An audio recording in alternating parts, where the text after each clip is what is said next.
நெஞ்சில் ஏறினாயே என் வாழ்வில்.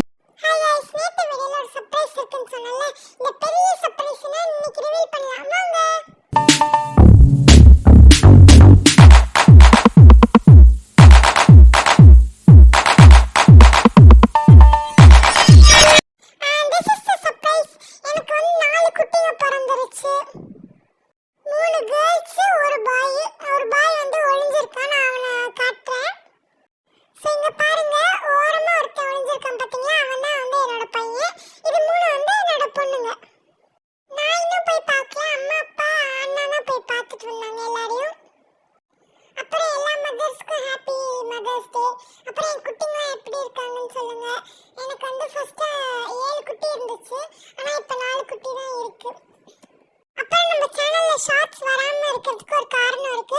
ஒரு சின்ன பிரச்சனை இருக்கு. அது என்னன்னு நான் அப்புறமா டீடைல்